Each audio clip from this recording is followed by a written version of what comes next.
Hi, I'm Jennifer Nicely with Pinnacle Real Estate Academy.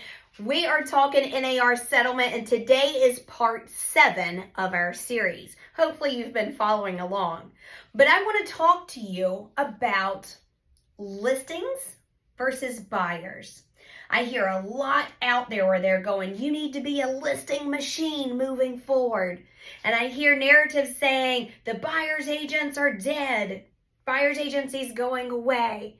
I'm hearing a lot of people go, the industry is ending. And a lot of it is the sky is falling narratives. And you know what? That's what sells. That's clickbait. This is why you're seeing these headlines.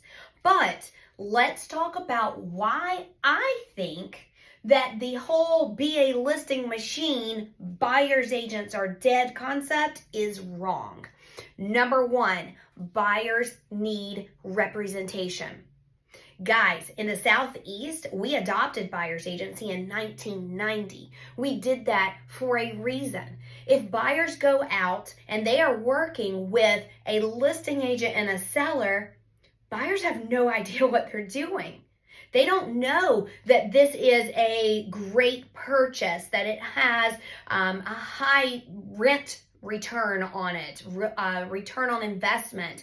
They don't know about areas and what fits their lifestyle, an HOA versus no HOA. What are these HOA regulations and guidelines?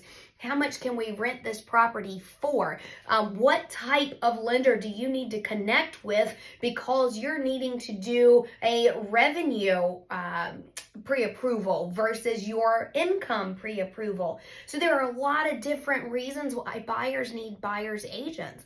And I know I talked a lot about rent, and that's not the only case. Think about VA buyers. They need a lot of guidance. First-time home buyers need a lot of guidance because there's particulars, terms, and conditions to the types of loans that they can get. They need to know what the area is, the economy, what's a good purchase, what's not a good purchase. Now, I'm not talking breaching fair housing by any means, but there's a lot of more information out besides fair housing that they need to know.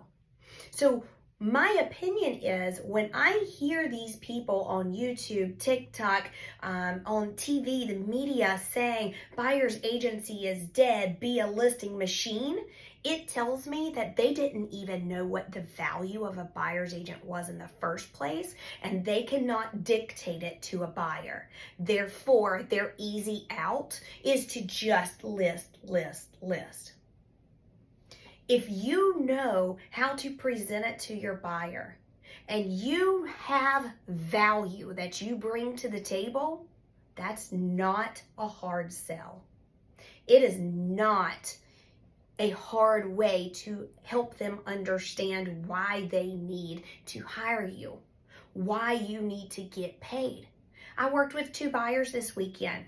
First time I had ever met them, first time I'd ever worked with them. And after I went through the whole spiel of why they need to hire me and how I function and what they can expect and how it's going to look moving forward, they both said, I feel like I just hit the jackpot with finding you as my realtor.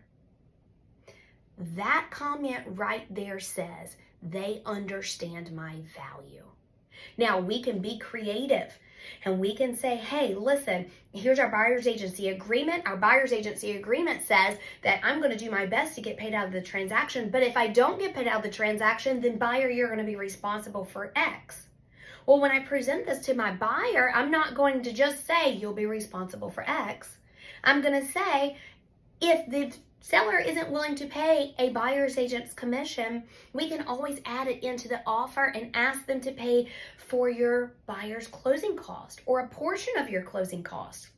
And those buyer's agent's commissions is a part of those closing costs. So there's ways around this. This isn't necessarily the buyer has to come to closing with X amount of money in cash. It's all in how you explain it. But the bottom line is, if you don't know your value as a buyer's agent, then of course the narrative of become a listing machine, buyer's agency is dead, appeals to you because you yourself don't understand the value of buyer's agency.